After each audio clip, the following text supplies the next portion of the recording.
Assalamu alaikum wa rahmatullahi wa barakatuh. Ibrahim Mukasa gemanya gange omulungi atulaba nkwanirizaako eyakategatsako akadde kano ina jo sinziro kubanga otulaba nkutegeza nti tusinzidde ku kasozi ekibuli olunaku olwaleero era nga wotulabira wano tuzze tukole special episode about omugenzi Dr.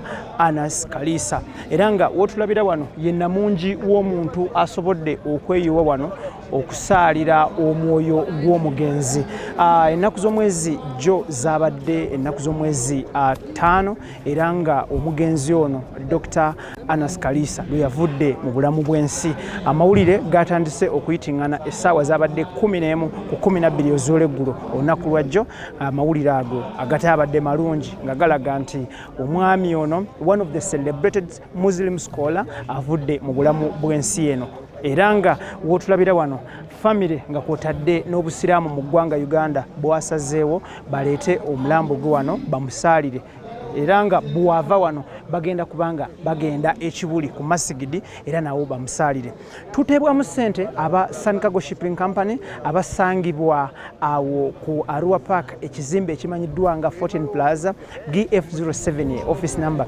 Aba Sun Cargo Shipping Company basaabaza emaali okuva e China paka Mombasa mu nnaku 18 zokka. Omusuubuzi awangaalira kuno e Uganda n'awangaalira e China olina kwakwata kampani eriemu bweti bagiyise Sun Cargo Shipping Company. Atengera still ayagala okumanya ebisingawo ku Sun Cargo Shipping Company oyinza okulaba enamba y'essimu eyitawo wansaawo n'obakubirako oba n'obaweereza obubaka WhatsApp. Sun Cargo Shipping Company bagamba nti ayagala okusuubula nga ssente zibulako. They help you top up the money n'osuubula. Atengera still naawe ayagala okusuubula naye nga kyoyagala okusuubula tomanyi wekisangibwa mu China naye ng'okimanyi bakuyamba okugenda e China n'okiraba. Omwami ono gwe tuzze okungubagira olunaku olwaleero afiiridde ku myaka 7 egy'obukulu era nga waafiiridde ali celebrated mu ggwanga Uganda, East Africa, Africa world over era nga y'omu ku ba celebrated Muslim scholars abaddewo mu ggwanga Uganda. He has been a political analyst ng'amanyi okutematema n'okwanja ensonga z'ebyobufuzi mu ggwanga Uganda. Omukolo gw'olunaku olwaleero wotulabira wano emabega waliwo abantu ab'ebitiibwa ab'enjawulo okuviira ddala ku bannabyabufuzi ku mutendera ogusookerwako paka ku mutendera ogusemberayo ddala waggulu. Lwaki nkutegeezeza ekyo ku mutendera ogusooka n'ogusemberayo ddala waggulu? Ba presidential candidates ab'enjawulo mu ggwanga Uganda abonna the biggest number of course has been represented and those others abatali represented beestokedde. Awali General Mugisha Muntu, General Tumukunde, awali Honorable Robert Kyagulanyi Ssentamu yeestokedde nga kwotadde n'abalala ku mitendera egy'enjawulo nga ebifo ebyobwa Member of Parliament nga kwotadde ne bammeeya ab'enjawulo ne ba LC3 chairman ab'enjawulo ne bammeeya ku mitendera egy'enjawulo. Abadde kalabalaba w'omukolo guno ye Sheikh Nu Bate Muzata ye MC mu Luzungu. Atengera still nyongera okutegeeza nti ku side ya government basindise Lieutenant Colonel Edith Nakalema nga ono yakulira anti-corruption mu State House yakiikiridde omukulembeze w'eggwanga His Excellency Yoweri Kaguta Museveni. Atengera on the other side of government waliwo Deputy Prime Minister Alhaji Kirunda Kivejjinja waali n'abakungu abalala bangi nnyo abasobodde okwesitukira mu buntu. Omugenzi wa kuziikibwa olunaku olw'enkya ku Lwokutaano era ng'agenda kuziikibwa mu district y'Entungamu ekitundu ekimanyiddwa nga Ruhama gye bava. So mu mbeera eriwo nkutegeeza nti bwe tuluzinga abantu bwe bati mu mazima ddala kibeera kya nnaku nnyo. Ensi yonna ekimanyi ebiseera ebisinga era abantu bakyekwasa nnyo nti abasiraamu bw'asoma olusiraamu awo akoma naye ng'ate ekyenjawulo ku baami nga bano omugenzi afudde olunaku olwaleero abadde ayina wide knowledge ng'ategeera ebyobufuzi by'ensi eno okuviira ddala e Kampala oba okuviira ddala mu ggwanga Uganda n'okubona ensi yonna nga buli nsi gyakunnyonnyola agirinako obumanyirivu n'obumanye nga bw'aba akunnyonnyola ensonga buli kimu okitegeera bulungi. Omwami ono Dr. abadde aweereza programs ez'enjawulo naye ng'era nazo za byabufuzi ku TV emanyiddwa nga NBS, program emanyiddwa nga Ensi n'Ebyafaayo. Then omwami ono abadde era still yakulira Salam Charity etwala Salam TV. Twagala kusaasira ab'eŋŋanda abako n'ab'emikwano nga kwotadde ne Uganda okutwalizamu okufiibwako omwami ono. Ngenda kubanga nkuwa ku speech ez'enjawulo ez'abakulembeze ku mitendera egy'enjawulo obawulire bye beeyogeredde. Omuganda agamba nti lubaale w'omulamu tasamirirwa. Kankuwe speech z'abakulembeze ku mitendera egy'enjawulo obawulire. Tuyinza okuvaano ku 7 n'otugenda newandiika eyatuvaayo ku 8-9 n'ovuga Dr. Kalisa okugenda lwe Luhama n'ogaa nti onoomuziika okujjako ku ttaala kutandika mu ssaawa 4 n'okweyongerayo. Tugamba katumalirize Dr. Kalisa bantu balajana abasiraamu waliwo aŋŋambe n'aga nti kati tugenda mu kulonda ani agenda otuliiraliira mu by'okulonda byakalulu ayenkana Dr. Kalisa. Bwatyo Allah naye Abaganda baga nti awakula ennume tewakula emu. Mukama wange omumyuka wa Katikkiro wa Buganda Professor Twaha Kawase tusanyusa okulaba. Sebo omumyuka wa Speaker w'olukiiko lwa Buganda Alhaji Ahmad Alwasa tusanyuse okulaba. Sebo Lord Mayor w'ekibuga Kampala Alhaji Eliasa Lukwago Saalongo.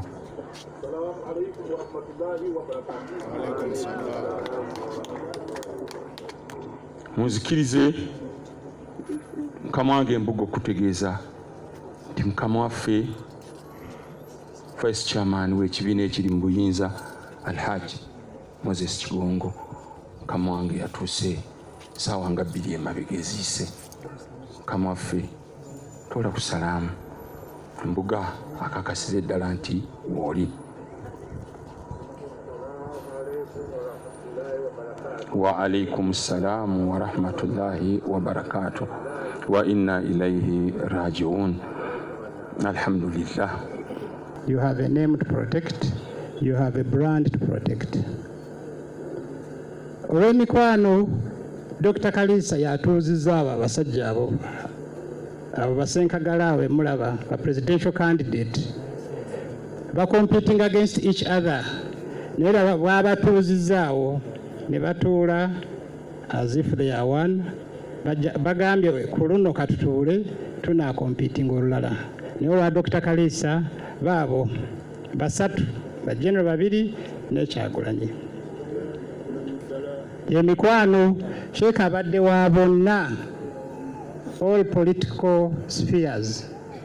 Tojja muteeka mu opposition, tojja muteeka mu ruling government, abadde wa bonna bw'omubuuza ekintu nga kiri ku government eriwo nga si kituufu bwatyo bakiteekawo. Kyova olaba nti abantu bonna weebali wano. Embassy weeziri, ensi zonna weeziri, politicians weebali and so on. Ekyo kya mukwano mukadde waffe kye yamulagira. Ekyokusatu kya ddiini. Eddiini ewaffe kye kisooka. Oba tonagenda na mu nursery school ng'almost ekulaano ogimaze ogisomera na waka. Mwawulidde nga bampita mufti. Siri mufti w'eggwanga era nze tebankubako kalulu. Sheikh Kalisa yabadde alondesa bamufti wano. Naffe twasalawo ntawaka nze mufti. Olw'okukuuma eddiini n'ekyo mukadde waffe kye yatulagira. N'asoma obwa Sheikh, n'asoma Sharia law, n'akuguka. Dr. Kalisa atuula ku kitebe ekikulu eky'ensi yonna ekiramula obusiraamu. Ekikulu yakiikirira Africa yonna ku kitebe ekikulu in the world ekiramula obusiraamu. Buli interpretation eba yeetaagisa okudda mu bitabo for good interpretation for the benefit of the ummah and community batuula. Kakati ekyo kya ddiini. waffe tulina eddiini tuli basiraamu. Azimbye emizigiti, azimbye amasomero through charity, through Salam Charity, through House of Zakah. Salam Charity gye muwulidde erina members 5,800. Yagaye tajja kudda kusabiriza bazungu, bannayuganda bajja kwekolamu omulimu. Bwe n'aleeta project tugiguse. Tulina 5,800, tutajetinga 1 million. Era tanafuuka Salam member, Sebo Mbuga nja kusaba afuuke Salam member, so that tuzimbe ensi yaffe nga tetulinda ba donors, tetulinda agencies, twekolemu omulimu. So byebyo ebisatu Sheikh Kalisa byabadde nabyo era naffe byatulekedde. Tubawa assurance nti erinnya tujja likuuma. We may not necessarily fit in his big shoes, but we can assure you that erinnya lya Kalisa tujja likuuma. Era tulikuumye, tujja likuumira ddala kubanga kino kye mutulaze kinene nnyo, kinene. Sheikh Kalisa tabadde mulwadde. Sheikh Kalisa talwala, abadde mukwano gwa Katonda. Buli kaseera abeera musanyufu, yeesekera. Abadde aweze emyaka 7 naye nga togimuwa. Olw'emirembe gye yeewa tabeera na stress, tayomba, takaayana, takola business, tasuubula. Naye Allah yamuwa nti buli kaseera abeera ne ssente mu kanzu. Baseeka n'abawa, abawalimu n'abawa, takola, tasaba. Oyo mukwano gwa Katonda Sheikh Kalisa. Abadde si mulwadde, yazukuse n'akola exercise awo awaka, alina awaka olujja lunene, alina instructor amuyambako okukola exercise. Olwa COVID jimu ye ya Sheraton baagigala. Bakozeko ko exercise akatonotono n'anaaba n'ayagala agende akole emirimu gye gya charity. Gye yasigaza gyokka charity na kusomesa. Bagenze muwa breakfast n'agala asisobola kunywa breakfast. Mbugumye nnyo olwa exercise. Naga kangende nja kunywa ku office. Zaatuuse essaawa 10 n'akomawo. N'agamba omukyala we nti siwulira bulungi, mpulira nga nina congestion wano. Siwulira bulungi naye nkolera supu bwati owa vegetable owa neem, that kind of soup that keeps you warm and clears your throat and chest. Omukyala n'akomawo okumubuuza nti nteekemu n'etangawuzi jinja. Nagateekamu yahi. Sheikh n'aseka ng'ate agamba yina akamuluma wano. Neyesekera naga yahireeta byoleeta. Omukyala yagenze okuleeta supu wa Sheikh, the vegetable soup. Nga Sheikh ali ku buliri agalamidde bw'ati, amagulu ge gali wansi. Kyokka atunula naye ng'agenze. Yamaze okusaala aswiriye.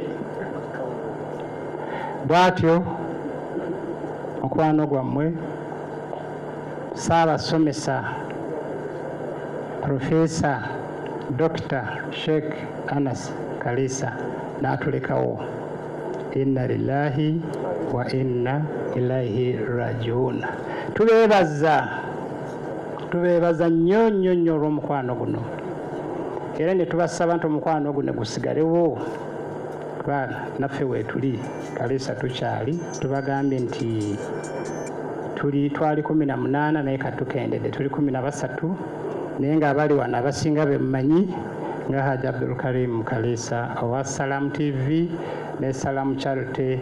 Yabadde abeera ku Lusegere understudying his brother.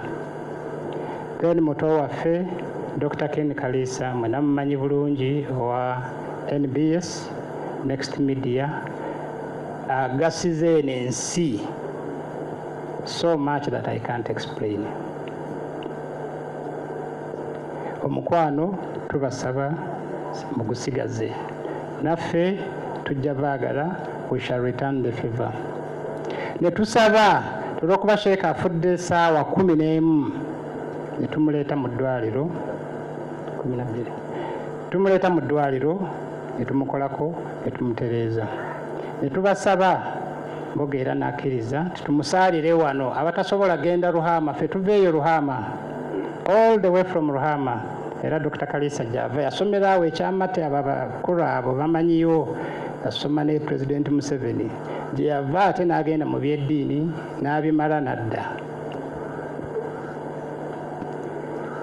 ne tubasaba nti bwe tumala okusaba wano tudde Wandegeya nabo bamusabire era Ssebo Mboga n'okkiriza n'olwekyo luvaano tugenda Wandegeya olugendo lwe Ruhama twagaye tetujja kurashinga tujja kuvuga ssaawa 6 tusaawa 8 tutuukeyo nga 12 ne tugaa tetujja kuziika Dr. Kalisa ekiro era ne tusaba ne mukkiriza nti tumuziika enkeera ku ssaawa 6 tubeebaza nnyo Sheikh Kalisa Allah muwe ekiwummulo ekirungi amusasulemu byonna byakoze ku dduniya eno. Assalamu alaikum wa rahmatullahi wa barakatuh. Tubayite baana kubanga abantu abe 18 omusajja okubaggusa ate naye n'atandika ebibye olabira ddala nga omusajja akoze babagambye omusajja abatalina byakola biri awo naye yainvestinga mwabo motoka abadde avuga mpya motoka mpya mwebale bantu mmwe okubeera nga mutegedde kyemuteeka okukola mu nsi ebyesente byo byetuyogera fakusanga 10, 15, 20, 10, 15, 20 wamwe mugenda tukola tutya mutya mmwe Allah Ssebo Mukama waffe Your Highness kiriza Ssebo nkutegeeze n'abagenyi bo bonna nti tulinawo brother we have brother Mahmoud Reza from Iran culture representative kama wange wali ninawo musajja w'obusiraamu omulangira Umar Siddiq Ndawula oyo abasajja bo bonna babadde bakubwa amasasi abadde ayimirira wano n'ayogera ebigambo naye wallahi Mungu Umaru n'anafuwa atyo Umaru yalwala mwenna mukimanyi Umaru yali aki yanywaki Allah yamanyi naye Umaru yoyo yalwala atudde awo mu ntebe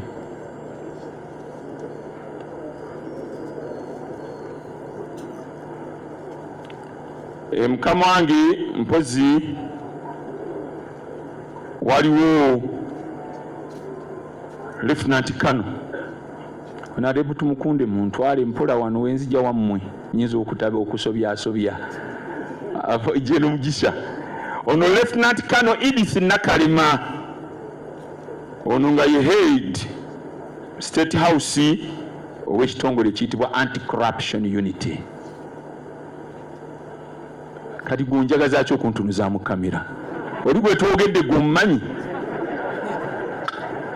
bali kutwala oli munoonya nga tomanyi gyali gwenze nviiraako ddala muzaata ndi wa ku street n'ekyo jja kundaba kwata Lieutenant General Lieutenant Kano Edith Nakalema era for your information Madam Edith Nakalema azze mu linnya lya His Excellency President wa Uganda Yoweri Kaguta Museveni era mu maaso nga twagala empisa n'olusozi lwe muliko lw'abayivu olusozi lwe muliko lwa mpisa n'ekivulu kumpi ayagala okukola obuyayinja kutwala mu kivulu ate I have the capacity okusitusawo n'ogenda nziramu I repeat onaze representative wa president ku mukolo guno ate ayagala fulumawo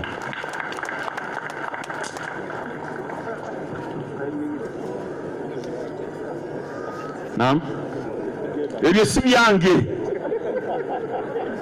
oyo era mukama bange nja kuba essaawa ye bw'eneetuuka ajja kujja atuuse obubaka bwa His Excellency President wa Uganda insha allahu taala. Luno olusozi ffe tulina enzikiriza yaffe. That's why tubagamba the door is open. Tumukunde sinnamanyi kikyoliko oba ojjadde oba ojjadde gye n'omugisha muntu nakugambedde oli wange. I'm telling you, ate njogera bwete jokingly naye mba nkakasa. Kyobola wante tuzibirawo muntu. Era omwana w'amaka gano President Yoweri Museveni protocol ne security bwe tugamba nti yajje ntya nga tugenda nga twera enguudo nga tumulindirira. Amaka gano maka gammwe mwenna.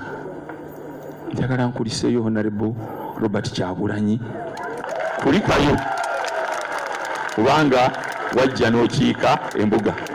Eno nabagamba bw'ojja wano tuukako wendi nkulabe. Bangambye Honorable Sulaiman Kidandala Serwadda naye bangambye waali.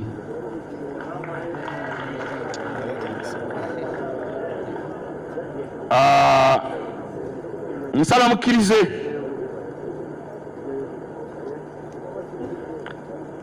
kino n'omuzindalo omugulabira wano si kusaaga. Kati kuliko abagamba muzaata wamulabye.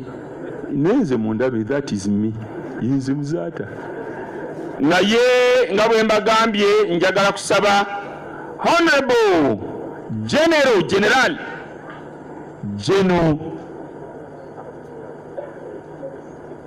Tumukunde ojje wano obuuza ku bantu in brief, kubuuza ku bantu inshallah olabe n'ekkuba erinaakuleeta nguzi mu butongole.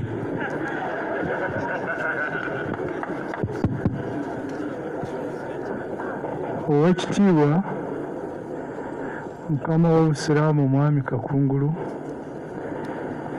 Ssebo Deputy Prime Minister wa Uganda Alhaji Kirunda Kivejinja, Chairman of the National Resistance Movement, gye twalimu ne tukyawulikayo eyo nga ali mukulu waffe nnyo Haji Musa Kigongo,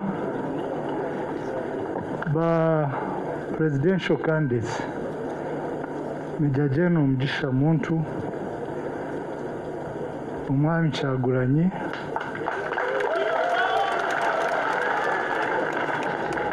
members ba parliament abali wano n'abalala mwena, naye ng'ekikulu ku ffe ffenna ye famire y'omugenzi Kaliisa.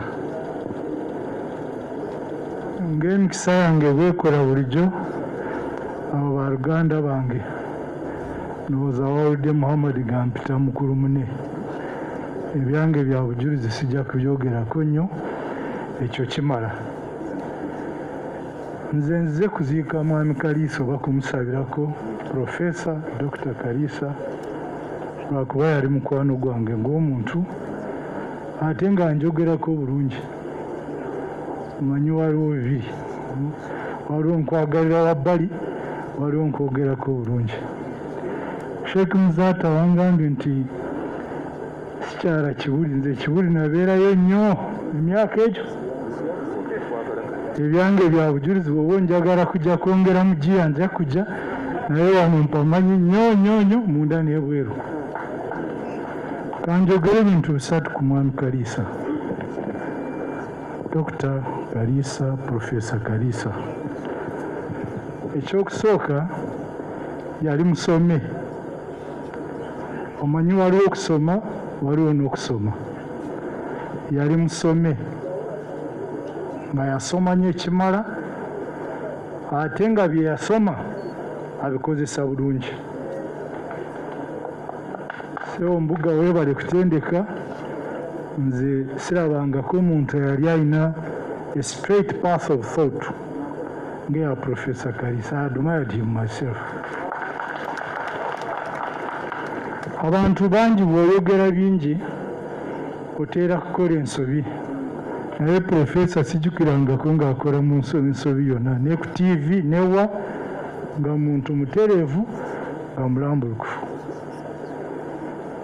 Ekyokubiri, Mwami Kaliisa ono yalina obuntu olaba yasomesa baganda be bonna ndowooza bangi kumwe temwagala kutuwulira ndowooza babalekera obuyinza ne mutawanyika temwabikolako ono yasomesa abaana 18 which is very credible njagala kukimwebaliza that was kuweereza ekitiibwa endowooza ya kitaawe naye n'okusanga omugaso mu kuzimba famire agituuse wagituusa nga we tugiseese kati bonna mubawulidde bantu bakulu buli omu abala diguri 2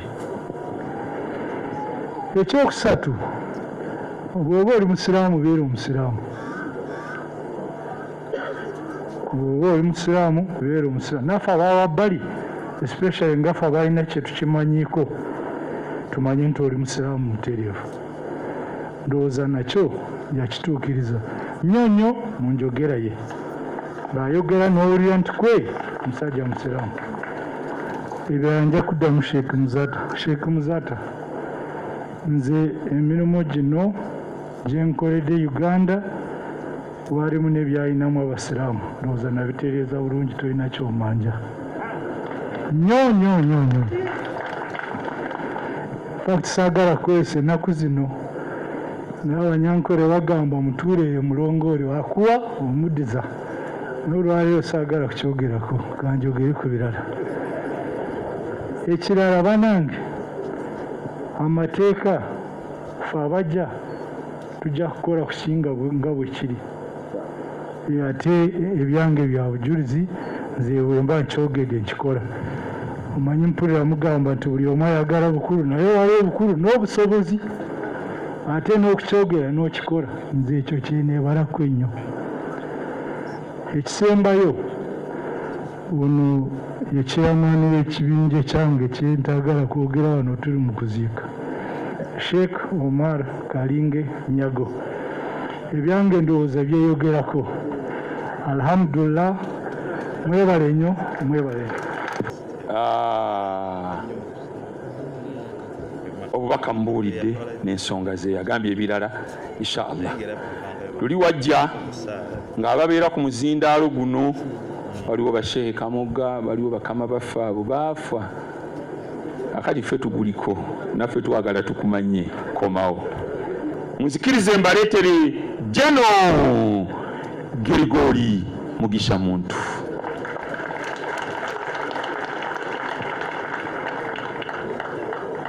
nabagambye ababadde mu muzikiti ne baga nti oyo yabeera amekamanda n'enzikiriza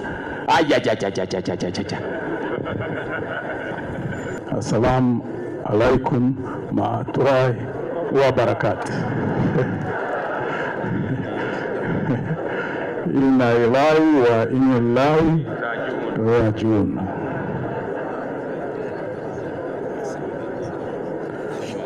Tuzze wano okutuusa okusaasira kwaffe ku lw'okufa olw'okutwalibwa kw'omugenzi Sheikh Professor Dr. Kalisa.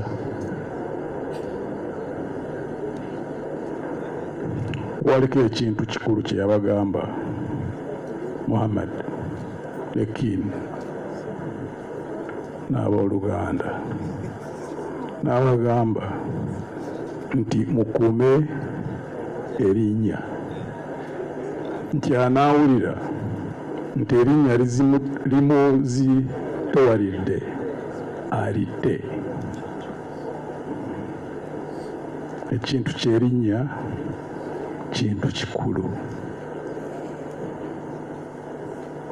waliko ebintu ebiwano ku nsi ate bye tutagenda nabyo nga tuvudde ku nsi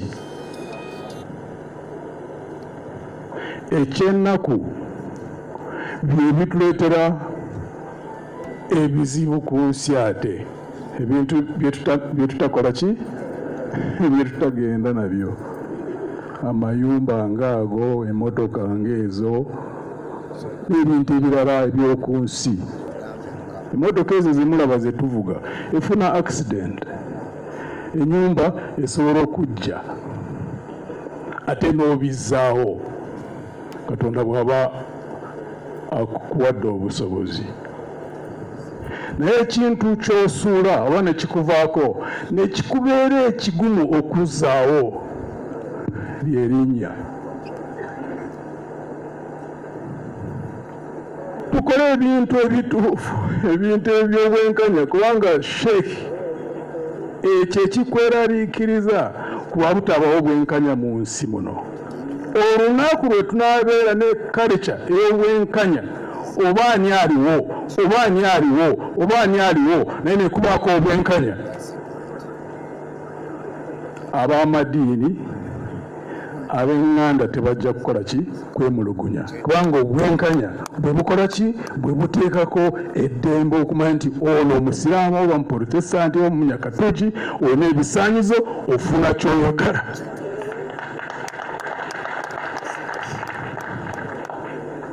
Kyetuzimbirako omusingi gwaffe, mutusabire Katonda atuwa amagezi. Amen. Tutuukirize ekyo nga tuzimba omusingi gw'omu kibiina kyaffe, kubanga kyetugamba ffe enzikiriza yaffe eri nti tekuli ddiini, tekuli ggwanga mu Uganda muno eritalimu abantu abasomye ate abantu abalungi abatuukiriza ebyo bye boogera. Katonda bw'aba ayagadde ffena ne tujja wamu ne tuba abangi, amadiini gonna, amawanga gonna, ne twenyigira mu kintu ekimu nga kitambulira ku nzikiriza eyo, Katonda n'atubeera n'ekisa ne tugituukiriza, tujja kufuna emirembe n'enkulaakulana. Buli muntu akole ki? Yenyumirize mu ggwanga lye. Katonda bakulembere. Enna mwogedde tewali ayogera ku mukulembeze wa Busiraamu mu Uganda. His Eminence Supreme Mufti wa Uganda wali. Your Eminence kiriza sajja abakulu bano oyimirireko Mukama wange bakulabe, basobole okulannamyanga protocol nga babadde boogera mu nkuŋŋaana nga zino. Oyo Sheikh Sirimani Kasule Ndirangwa, oluva ekinoni awo ng'ogende wammwe akatawuni katono nnyo awo Kiraya Ngoma ng'okyama awo olamuzaala, yajja mu bukulembeze buno oluvannyuma lw'obukulembeze bwe twali tulonze nga bukulemberwa Sabaani Mubajje. Yatusanga tufumba nva zaffe ng'Abasiraamu, tuwuta, twongeramu otunnyo, tuwuta, n'azikwatamu. Ne tumugamba tukolimidde genda. Era ekikolimo kyaffe gye kyalaga omukulembeze w'eddiini baamuteeka mu mbuga z'amateeka mu ddoko. Siga nti mwena batadde mu ddoko mwali babi, naye ono ekikolimo kye kyali kimugoberera, ne bamuteeka mu ddoko awabeera ababbi ba buli kimu, abavumbuzi b'emmere, abaki, we yayimirira ne eganduula y'Obusiraamu. Kyova banzenyera ne tulira Inter-Religious Council n'enjewuunya ng'oye mukama wammwe, ebikolobero bye mulaba emisana ttuku. So twagala ekyawumeeya twagamba tujja mulaawa ebitagezaako okukwata ku umeeya, ekyo twamugamba. Ate kati yakomye bwe tutyo ne tugamba tetujja kusobola musajja mufere, ffe katugende tubeere ne tusaba Omukama waffe embuga n'atukkiriza ezo ze headquarters zaffe wammanga awo. Era mu kintu ekyo nze nkulira abamaseeka abo bonna bomulaba, bwe mba mubaagala nze gwe muyita.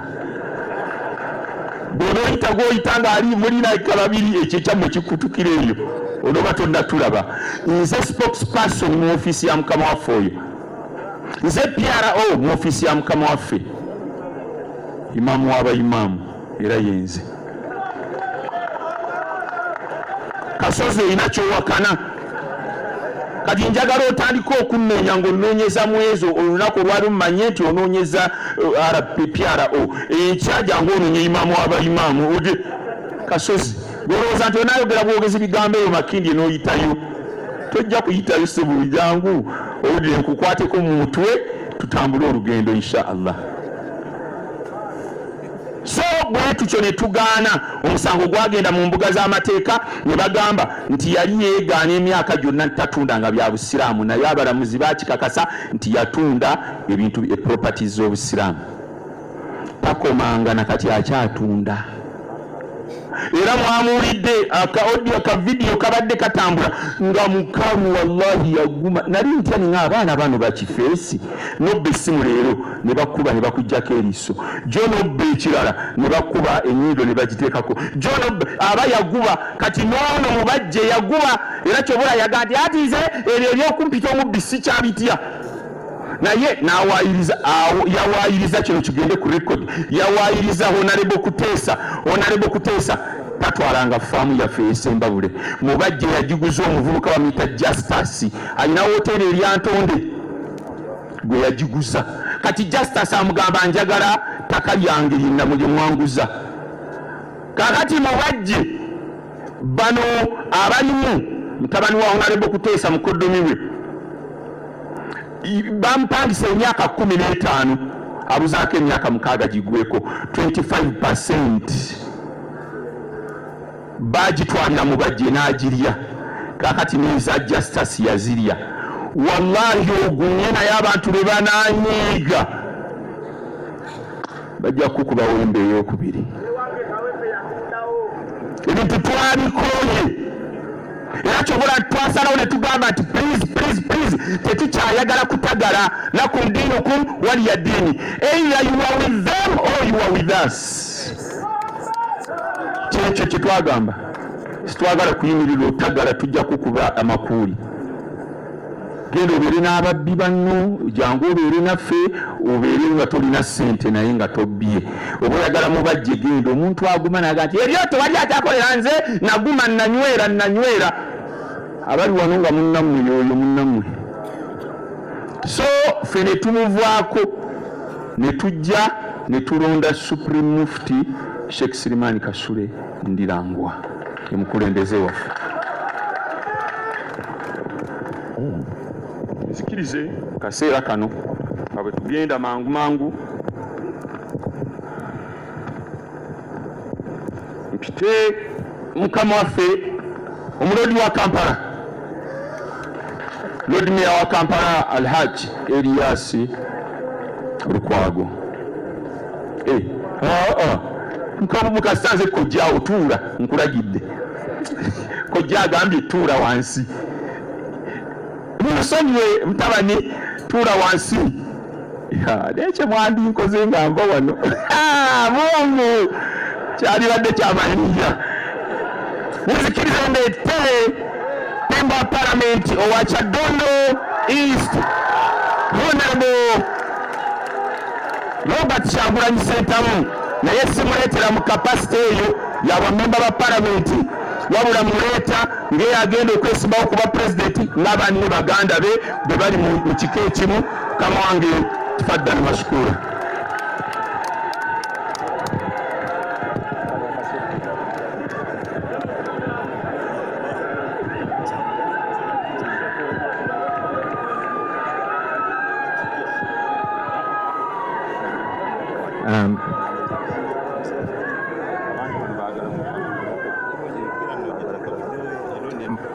mukadde wange Mbuga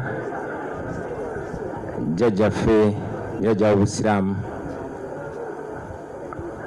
mukadde waffe Supreme Mufti ne deputy wo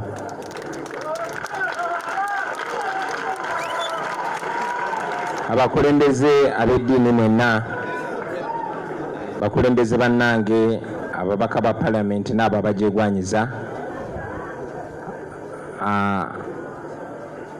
abavuganya bannange Ssebo General Henry Tumukunde Ssebo mukwano gwange ate mukoddomi wange w'entungamo General Gregory Mugisha Muntu bakungubazi bannange mwenna assalamu alaikum wa rahmatullahi wa barakatuh.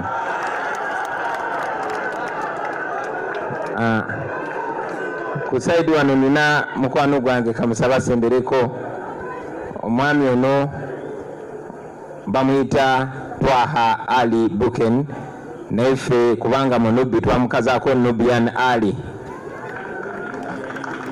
nga ono mukwano gwange bwetuwangadde era bwetuwooza ffenna okumala ebbanga lyonna. Bakadde bange yenze Kyagulanyi Ssentamu Robert abanda by'obukulu abamu bamanyi ng'omubanda wa Kabaka ate abalala bamanyi nga Bobi Wine abamanyi ewaffe gye nva mu ghetto bamanyi nga ghetto president naye ate abo abandabako nga sinaweza myaka 8 bamanyi nga Swaibu. Erinnya neryo lyantumibwa jjajjange Hajat Aisha Kyosimbonanya, Hajat Aida Kyosimbonanya, muwala w'omugenzi Haji Musa Galenkanawa e Matanga. Ng'oyo jjajjange ye yankuza okuva nga ndi muto, nze nazaalibwa mu lutalo. Naye jjajjange oyo yantuma erinnya eryo era nali manyiri erinnya lyange paka we nalaba kitange ku myaka 8 kufuna erinnya lya Robert. Jjajjange oyo kati aweze emyaka 95 ye muzadde yekka gwe nkyasigaza ku nsi, tewali mama tewali taata, naye jjajja yazaala mama akyaganye okufa alinda kulaba ku Uganda empya insha Allah. Kale no bakadde bange muyinza okwewuunya empisa ennungi gye zijja, muyinza okwewuunya omusingi omulungi gye nagujja, nze ndi mwana w'Abasiraamu.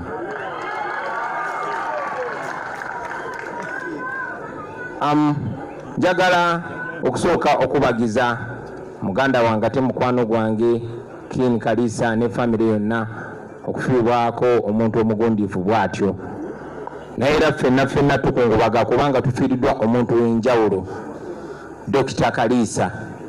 Zeno Dr. Kalisa nalinga mmwe nga mwegombera ku distance, naye nafuna amasanyu lwe yasooka okunjogera ku nengamba nfuuse wa kabi, era nakubira Nubia ne mugamba olabye Dr. Kalisa bwanjogeddeko, neesanyuka nnyo kwayo omu ku bantu bempa ekitiibwa n'oguno gwaka. Naye ate era Dr. Kalisa nga bwe mumanyi ye teyeekiriranya, okola ekituufu ajja kiwaana, era bw'abaana obutali bumativu tojja alinga muzaata. Kale nno mba ndi awo kyali mu kusanyuka, ate n'akomawo mu lunawundi omulala naga Kyagulanyi yabadde njamusizza, yagenze n'ayogera ebigambo nga byonna byayogera biri ku point, n'ate nagenza okulaba nga byaddamu kati sikyayagala. Eno ngamba bannange kisi owandi ku kifu, naye bwe njagala ennyo okumanya ate nga bwe bankuza nti weetowaza naddala ku bantu abo abamanyi, nga sala amagezi nenfuna appointment ogenda okusinkana Dr. Kalisa. Ne mugamba Dokita wanvimbisa luli abantu bonna bamanyiza ensinga, ate bageze n'onjiwako amazzi kyekyabaddeyo nga bwabadde asekaseka n'agamba wagenda n'obyogera byonna nosawundinga nga bali bamandera, naye ate wagenda okomawo ng'oyogera kyekimu. Nantegeeza nti ffe tuli bamanyi, tumanyi buli kikyamu ekiri ne gavumenti eno, tumanyi buli kikyamu ekikoleddwa, tetwagala kubitujjukiza gw'ogenda tukolera ki kyetwagala okumanya. Nafuna akadde ne munyonyera ne mugamba Dokita mwe muli bamanyi, naye ffe naddala abavubuka bannange ate nga tuli ebitundu 85 ku buli 100, bangi tuli basibe naye tetumanyi nti tuli basibe, bangi tuli baddu naye tetumanyi nti tuli baddu mu nsi yaffe. Nakirabanga kikulu nnyo okusobola okuggula amaaso g'abantu bano basoke balabe nti kyebaliko kifu, bwe bali bawafu n'abakulembeze bafu. Musonyiwe mbanga nsawundinze ng'owa ghetto omanyi olumu kannemeramu. So negezaako munyonnyola ne mugamba Dokita ndaba nga twetaaga phases ez'enjawulo, naye phase esinga obukulu y'eyokusooka okulaga abantu system gye tulimu nga bw'eri enkyamu, okulyoka okubakkiriza nti twetaaga ate ekisingawo. Era tubadde nga tuwuliziganya ne Dr. Kalisa, nja kutwala ne guno omukisa obategeeza nti bwe twayogera enga nabyo naye yagamba ye atuulidde zi movements zijja emigendo gijja nemulina okubeera organized kati ngamba otya nti mugenda kukyusa ensi temuli organized tolina kibiina kya bufuzi kiwandiise nemulina munyonyola nti munnange people power bagano giwandiisa naye ne bafuna omuntu nakifuula NGO yalabirira abakadde n'agamba kati ngamba otya nti ogenda kukola ki ogenda kuteekawo enkyukakyuka era namusinkana nga tewakyabula myezi 5 kwewandiisa nangamba eraba kati ongamba otya nti mugenda kwesimbawo simanyi mulina ttiimu naye temulina yadde ekibiina ky'obufuzi ebigambo ebyo nga byaŋŋamba nga mbinootinga mutwe naye era nga mmanyi embeera gye tulimu twali tetusobola kuwandika kibiina kya bufuzi kaakati n'addamu omusinkana nga mu magezi ag'enjawulo twayisizaawo ekya NUP era yansika kutunga wasekaseka nagamba oli muyaaye era ne mugamba dokita amagezi gewatuwa twali tugayina naye nzijukira olunaku lumu olw'enjawulo we nasembayo okusinkana dokita Kaliisa twali mu kuziika juzi nga tuwerekera muganda waffe Haji Nasantege Sebaggala yansika nanzize ebbali nangamba obadde oyogera bingi nnyo kati kansuubire nti essaawa zino tetugenda kuwulira ng'okaabakaaba ng'oyoyoma ng'ogamba kino kirungi wuuze ng'ogamba oyagala kwesimbawo kyetwagala okulya kyokka kyekyo kyemugenda okukolera Uganda basebe ne bannyabo eyo ensonga lwaki ne mu kwogera kwange nagambye nti tuclosinze the book of lamentations ne tu openinga the book of acts twagaddewo ekitabo ekyokukaaba oba okwemulugunya ne tugulawo ekitabo ekya plan kyanaku nnyo tisisobodde musinkana mu biseera ebyobulamu naye tuli wano leero njagala okukozesa omukisa guno bakadde bange nga mmaliriza okwogera ku bweyamo obwange ng'omuntu obweyamo obwa bannange benkulembera nabo n'obweyamo obw'ekibiina kya National Unity Platform okuba ettooki mu Uganda gye tuyita Uganda empya obudde tebusobola tumala okwogera ku byonna obudde tebusobola kutumala okwogera ku kubonaabona abasiraamu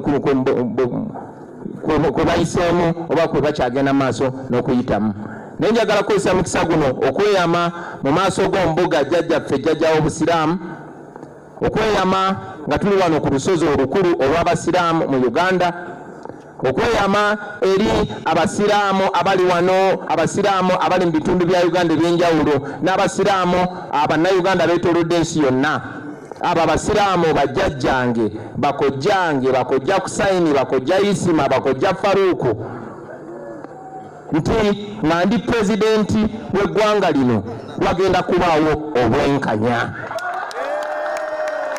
njagala okukiddamu mbasuubiza abasiraamu maaso g'ombuga nti nga ndi pulezidenti wa Uganda abasiraamu bagenda kufuna obwenkanya mbuga kikafuuwe okukwata bannayuganda babiri ng'omu musiraamu nga muganda wange ono Ali ng'omulala si musiraamu Nganze Robert oyo atali musiraamu yeeyimirirwe ate omusiraamu asigale mu kkomera naye nga bali ku musango gwe gumu ekyo tekigenda kubaawo mukadde wange tekigenda kuddamu kubeerawo okutta omusiraamu yenna naddala ow'eddala eryawaggulu oba munnayuganda yenna ne watabaawo lipooti efuluma tekigenda kuddamu kubaawo nga bwe kiri olunaku lwaleero nti bannamateeka batugamba somebody is innocent until proven guilty or until he or she pleads guilty nti omuntu abeera talina musango okujjako ng'ekkooti emusalidde omusango oba okujjako ng'akkiriza omusango ekyennaku mbuga wano mu Uganda bw'obeera musiraamu n'okwatibwa musango gubeera gukusinze paka nga kkooti esazeewo nti tegukusinze ekyo kikafuuwe nga nze pulezidenti bakadde bange tekigenda kuddamu kubeerawo ng'abakyala abasiraamu bambulwa ekitiibwa kyabwe ne bagaanibwa okusiba akakaaya ng'akabonero ak'ekitiibwa kyabwe mu bifaananyi byabwe ebiri official ekyo tekigenda kubeerawo njagala okusuubiza abasiraamu bonna nti obukulembeze bugenda kubeera mu mukwano na kuwaŋŋana kitiibwa nga nze pulezidenti abasiraamu abagenda okubeera ab'amaanyi mu ggwanga si bwe baba emyaka 8 nedda abasiraamu abagenda okubeera mu gavumenti yange abo bamawanga Kivumbi Embooko, bebo ba Anubiandi Embooko, bakazibe Basiru Embooko, bakawalya Embooko, abakyala tujja kuleetera ddala abashamimu Malende Embooko, Banabira Embooko. Era mbuga nkusuubiza nti njagenda ne mu ghetto nzijeyo abasiraamu bali basejjirinya batuuse ensonga z'abasiraamu ku levo zonna. Wajja kubeerawo obwenkanya bakadde bange, tujja kubeera mu Uganda eyo nga yeeyagaza buli muntu, ne bwaba wa ddiini ki, ne bwaba wa ggwanga ki, ne bwaba wa nkola ki. Era mukadde wange nga njagala n'okusaba abasiraamu bonna baleme kirekera ffe ng'abantu. Mukadde wange nze omulimu gwange gubadde gwa kuwa bukulembeze, era kati nebala nti ndi ku ballot paper, ndi ku kalulu. Omulimu ogwo si gwange nzekka ng'omuntu, si gwa abasiraamu bokka bakojjange, si gwa abakatoliki bokka bakitange, si gwa abaprotestanti bokka bammange, wabula gwa buli ddiini, gwa buli munnayuganda. Ffenna tusaba obwenkanya. Nenna mwakirabye nga ffenna twagenze ne twewandiisa ng'abeesimbawo okuba pulezidenti, naye ate lwennyini nze n'enkwatibwa n'enkubwa n'esifiibwa kamulali obutafaananako muntu mulala. Naye twebaza Allah yali waggulu nti buli ekibeerawo kyongera okulaga amaanyi ge, kubanga tewali yali amanyi nti akaana akaazaalibwa mu lutalo lwabwe kati ate ke kagenda okuba nga katolontoka ne bajjenero olunaku lwaleero. Nja kwebaza bajenero abantu balamu betwesembewo nabo naye nga tusobola okutuula wamu ng'abooluganda abatambula nga bagenda mu Uganda empya. Mbasabe kuwabba omunnaye je n'omunnaabwe bayinza okuba bamutuukako, naye bamusabe abeere jenero ddala, aleme kutya ka Dawudi akatalina yadde emmundu olw'ekitala. Ffe abakristo tulina ekyawandiikibwa mu Bayibuli ekigamba nti Katonda yali waggulu yayamba akavubuka akato ke bayitanga Dawudi ne kafufugaza omulwanyi Namige gwe bayita Goliasi kuba kaali keesize Mukama Katonda. Era katusuubire nti ne ku mulundi guno Katonda agenda kukozesa generation yaffe okulaga amaanyi ge, kuba baganda bange tujjukire tetuli wano okulwa amagezi gaffe, tetuli wano okulwa amaanyi gaffe. Simiridde mu maaso gammwe kuba nze nsinga okumanya ebyamagye oba ebyobufuzi, wabula ndi wano okukiikirira mmwe nammwe okubajjukiza nti Katonda bwe tumwesiga asobola okutukozesa ebyo bye twalowoozangako tibisobola okubeerawo. Mwebale nnyo, mwebalire ddala. Nzikiriza Sheikh Muzaata nawe nkwebaza essebo, oyinza okuba tokyanzijukira mu myaka giri nga nkyali Swaibu, naye nze omu ku bulenzi obajjanga ku Biraali okusiibulukuka era wali mukama ne Sheikh ngera nkutya, era Sheikh nkutya naye nkwagala nnyo mukadde wange, era nkusaba okyogeddeko nga twogera ku Dr. Kalisa kati gwe tusiibula yabadde teyekiriranya. Mukadde wange nkwebaza obutekiriranya, mwe basajja abakulu betulina abasobola otukipinga mu line, abasobola otukipinga mu order nga kobeerani ojja kiŋŋamba nga bwe kiri, era Mukama abawakkiriza n'enkulembera eggwanga lino insha Allah. Abasajja nga mmwe yemwe mulina okuba nga mumpabula ku nsonga z'Obuyisiraamu. Inna lillahi wa inna ilaihi rajiun.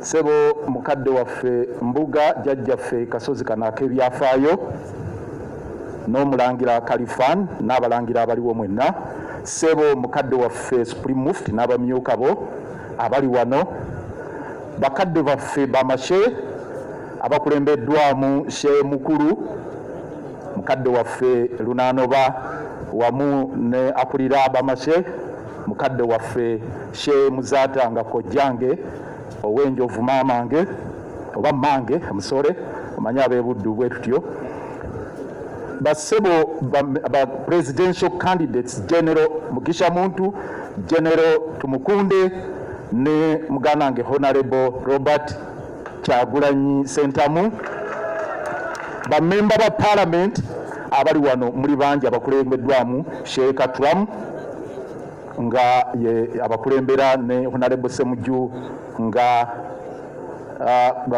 Chief Whip, bakadde bange mwenna ab'omu maka ga Sheikh Alisa, kitalo nnyo, kitalo ddala. Bakaliisa tubasaasidde nnyo nnyo nnyini ddala. Ssebo Mbuga, kitalo nnyo ekyokuvibwako. Musajjawo, omusomesa waffe, ate ffe abamu mukadde waffe. Nze ewa Sheikh Alisa ndi mwana, era bingi byatukoledde mwenna abali wano abagwa mu ngatto z'endimu okufuuka ki kye tuli. Nze bino nga si byakwogera olw'okuba tuli wano okufuuka omuloodi w'ekibuga Kampala. Sheikh Alisa anyinako ettafaali ddene, era twebaza Allah subhanahu wa ta'ala amusobosezza okukola emirimu emirungi bwe giti egiweesezza obusiraamu ekitiibwa, egiweesezza eggwanga ekitiibwa. Era twebaza famire ya Kalisa olw'enteekateeka ennungi ffenna gye twenyumirizaamu mu biseera bino ebibaddeko amabega wano nga obulamu bwe nga bugenda nga wano we tuli. Yatandikawo Salaamu Charity era ne tugitongoza ku Mystery Hotel ku mukolo ogwali omulungi ennyo, era ku olwo nange nenyingira nenfuuka memba omujjuvu. Nja kusaba bannange mwenna abali wano nga tujjukira mukadde waffe Sheikh Alisa, tuwagire Salaamu Charity, tugiteekemu kyonna ekisoboka kubanga ezimba umma. Emizikiti gizimbiddwa, abaana enfuuzi bayambiddwa, bamulekwa na buli omu. Tufiiriddwa philanthropist, omuntu ayagaliza era abadde akola kyonna okulaba nga buli omu yenyumiriza mu nsi eno. Mukadde waffe ssebo jjajjaffe ofiiriddwa abantu bangi. Tusaba Allah akugumye, akusibe ekimyu, asobozese okubeeza nga oweereza ffe abazzukulu n'obusiraamu. Ate tukwebaza okubeera mu Zaŋŋanda ku kasozi kaffe wano ne twetaayiza wano. Bakadde bange bano mbalabye, buli omu ng'ayogera ba presidential candidates nga tewaliimu kutya n'akamu n'akettonde, nga bali mu mbugayo. Era omukisa ogwo yadde guzze mu kaseera kanyiike tegusangika. Akaseera kano okubaako ebyogerwa nange kamwa koogera olwaleero si kyangu, we bali kubeera mu Zaŋŋanda. Njagala okumaliriza ebigambo bino, ebigambo byange bwe twabadde wano ku lunaku lwa Rabbil Awwal, era sebo ne bwe twabadde ku mikolo gya musajjawo Sheikh Atulamu ne Sheikh Sonko Kawempe.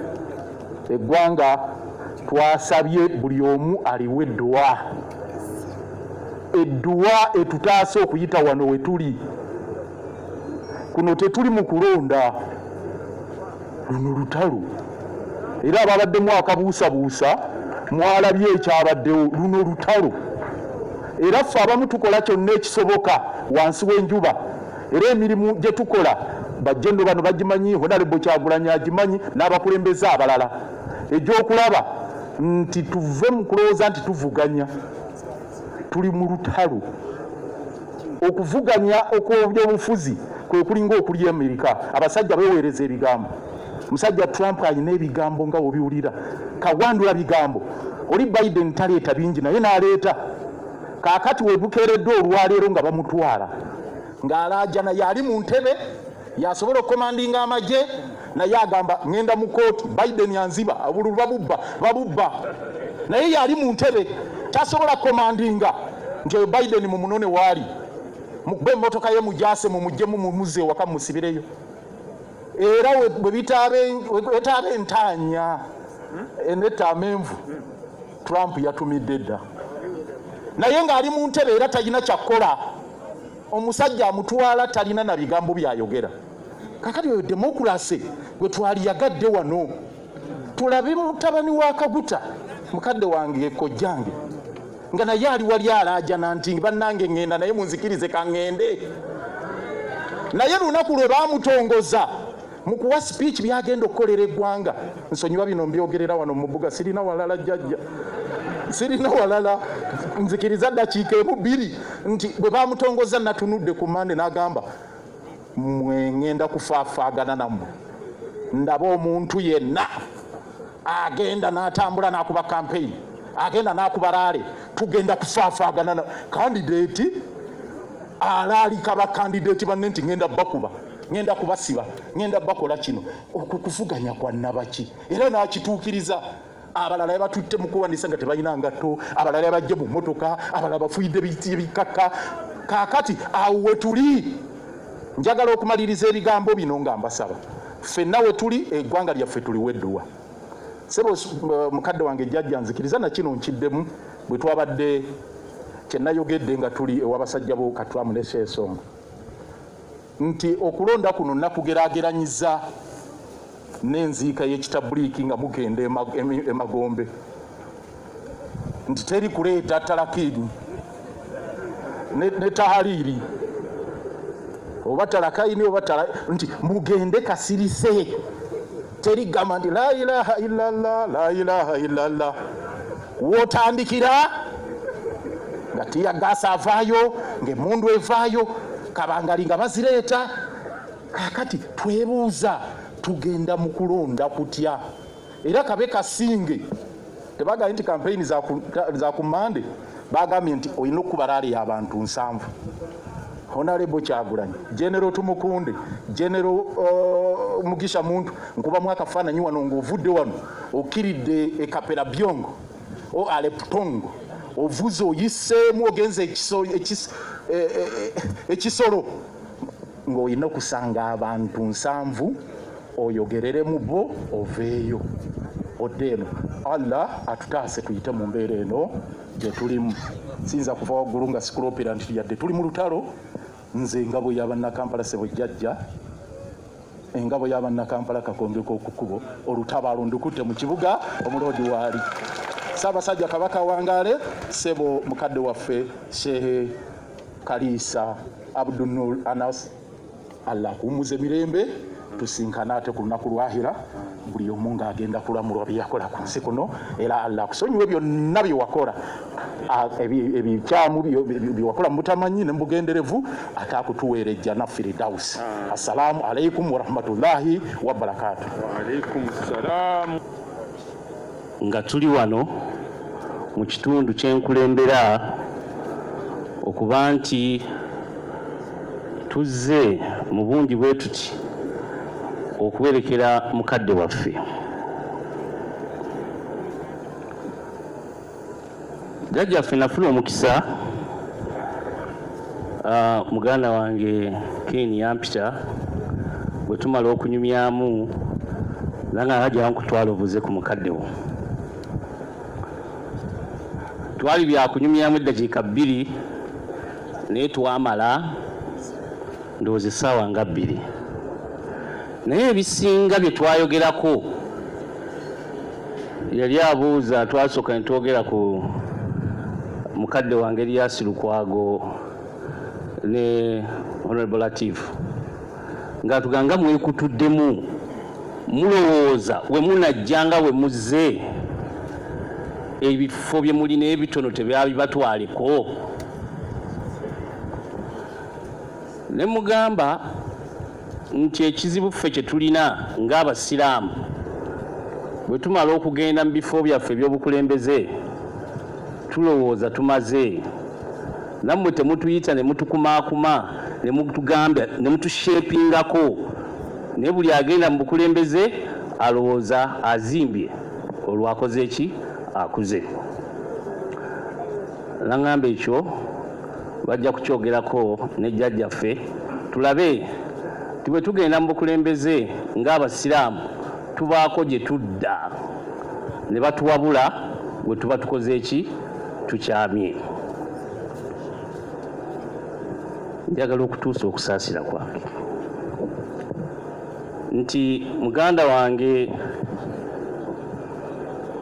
Muyaya zireetewo muyita yaŋŋamba mu wiiki nga 3 nanga aji naakuyita mwogeremu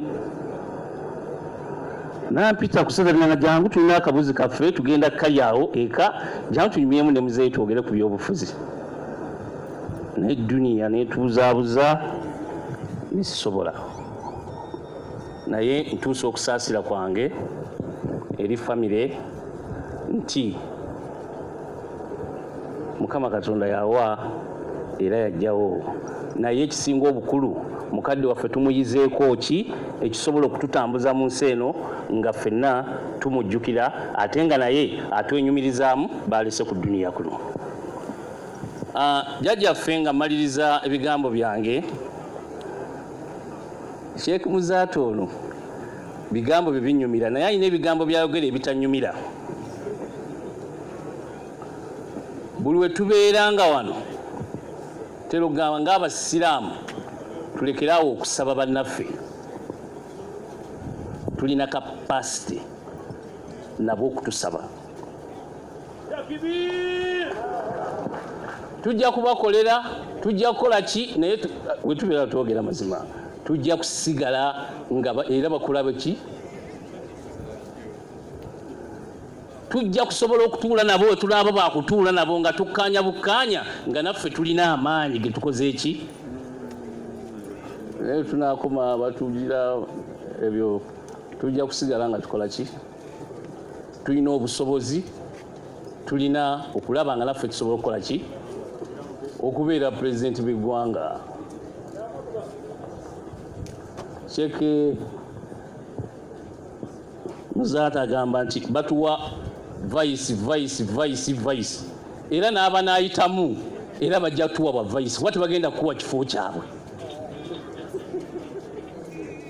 N'olw'ensonga eyo tukitunulemu tuzimbe amaanyi ate ge tulina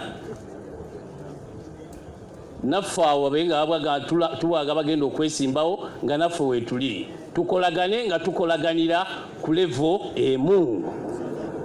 Okay, Ibrahim Mukasa gemanya gange omulungi atulaba tetugenda kubanga tusukawo olunaku olwaleero era nga nkutegeeza ino gyosinzira okubanga otulaba nti tubadde ku kasozi ekibuli olunaku olwaleero nga tutunulira okusabira omwoyo gw'omugenzi Dr.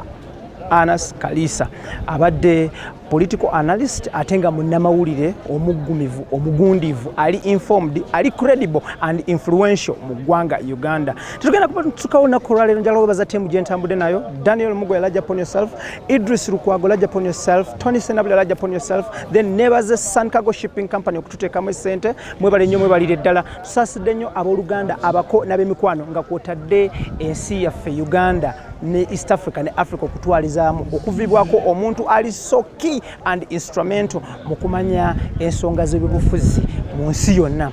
Njagala kubaza ttiimu yonna, njagala kutumira abantu abagoberera omukutu guno. Thank you so much. Mwebale nnyo, mwebale ddala n'aba supporting omukutu guno. Thank you so much. Thank you so much.